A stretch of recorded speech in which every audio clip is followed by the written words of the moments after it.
இந்த நிலையில் அவருடைய திருவுடலை பெரம்பூர் பகுதியில் உள்ள தனியார் பள்ளி ஒன்றில் பொதுமக்கள் பார்வைக்கு வைக்க உள்ளோம்.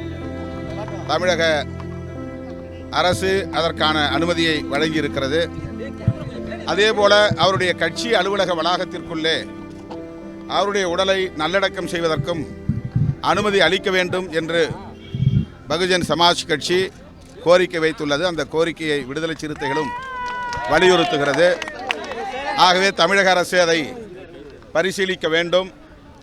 அவருடைய சொந்த இடத்திலேயே, பட்டா இடத்திலேயே, கட்சி அலுவலக வளாகத்திலேயே அவருடைய உடலை அடக்கம் செய்வதற்கு அரசு அனுமதிக்க வேண்டும் என்று கேட்டுக்கொள்வதோடு, இந்த கொலையின் பின்னணியில் உள்ள உண்மையான குற்றவாளிகளை கண்டறிவதற்கு உரிய நடவடிக்கைகளை மேற்கொள்ள வேண்டும். அவர்களை கைது செய்ய வேண்டும். இப்போது சரணடைந்திருப்பவர்கள் உண்மையான குற்றவாளிகள் இல்லை. அந்த கொலையில் சம்பந்தப்பட்டவர்கள், அவர்களை தூண்டிவிட்டவர்கள் அனைவரும் கைது செய்யப்பட வேண்டும்.